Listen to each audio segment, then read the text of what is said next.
કેમ છો મિત્રો?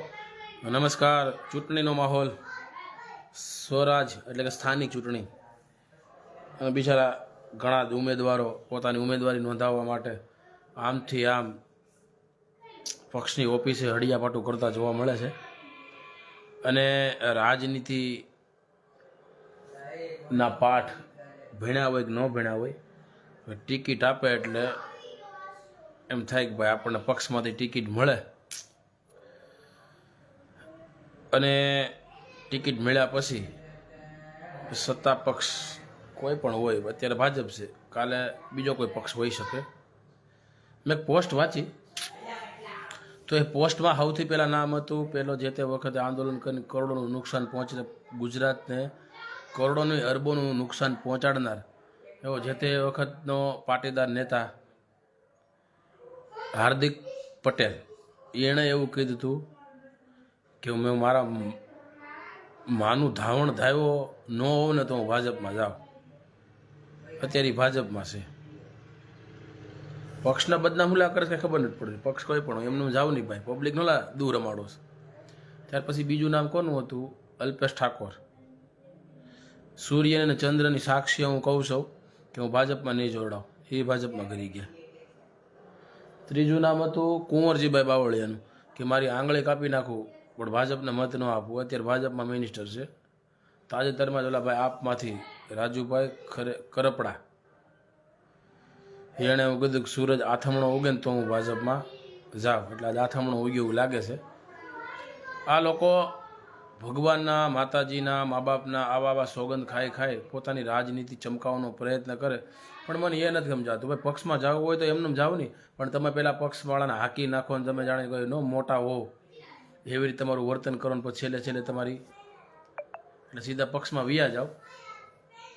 એમનેમ જાઓ ને એમનેમ એ લોકો લેવા તૈયાર જ છે. તમે એની પેલા પત્તા ઠોકી નાખો, ન બોલવાનું બોલો ને આ કરો ને તે કરો. એટલે આવા નેતાઓ ખરેખર કેટલા હજી થાય ને કેટલા પેદા થઈ ગયા ને કેટલા થાય એ કાંઈ નક્કી નથી.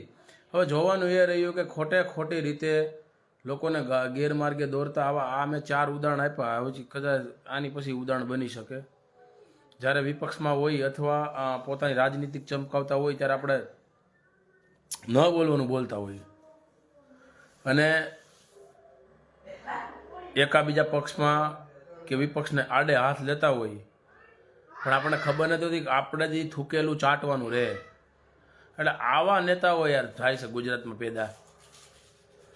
જ્યારે એકવાર મક્કમતા કીધી કે હું બાબા સાહેબની વાત કરું તો ડૉક્ટર બાબા સાહેબ આંબેડકર જે તે વખતે કાનૂન મંત્રી, જ્યારે પ્રથમ કેબિનેટ ભારતમાં સ્થાપના થઈ, એમાં કેબિનેટ મંત્રી તરીકે ઓબીસી સમાજના લોકોને અન્યાય થતો ને રાજીનામું આપી દીધું હતું. અત્યારે સરપંચ હોય તો ધબધબાટી બોલે, માથા ફાટી જાય અને કોર્ટમાં 5-5 વર્ષ તો તારીખો પડે તોય નથી હોદ્દો છોડતા. સામાન્ય એક એરિયાનો હોદ્દો આપ્યો હોય ને કે હોડ પ્રમુખ, એ હોદ્દો નથી મૂકતા. જે તે વખતે ભારતનો કાનૂન મંત્રી અને ઓબીસી સમાજ માટે છોડી દીધું. ધન્યવાદને પાત્ર છે.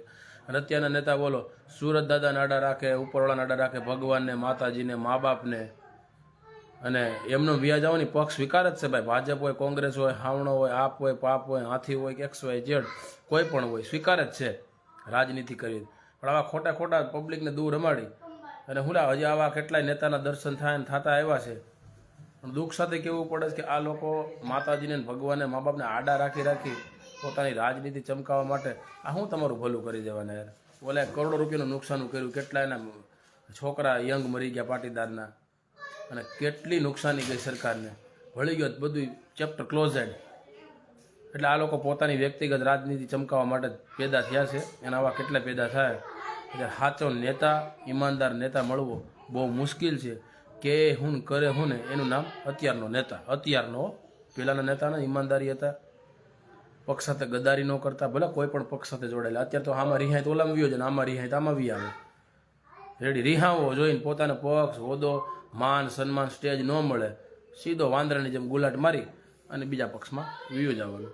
એટલે આ 4નું મારે ઉદાહરણ આપ્યું હતું અને મેં આપી દીધું. વિડીયો ઝાઝામાં ઝાઝો શેર કરજો, જેથી આવા લોકો નેતાને જે માન સન્માન આપે, પબ્લિક બિચારી ભોળી છે ને, ગાંડી થાય છે ને, છેલ્લે પોતાનો નિર્ણય લે અને સીધો વાંદરો ન તો કહેતો ઉંમરમાં થઈ જાય પણ ગુલાટ ન બોલે. એટલે આ વાંદરા જેવા જ છે. ધ્યાન રાખીએ અને મિત્રો લોકોનો પર વિશ્વાસ મૂકો એવી વિનંતી છે. જય ભારત, જય સંવિધાન.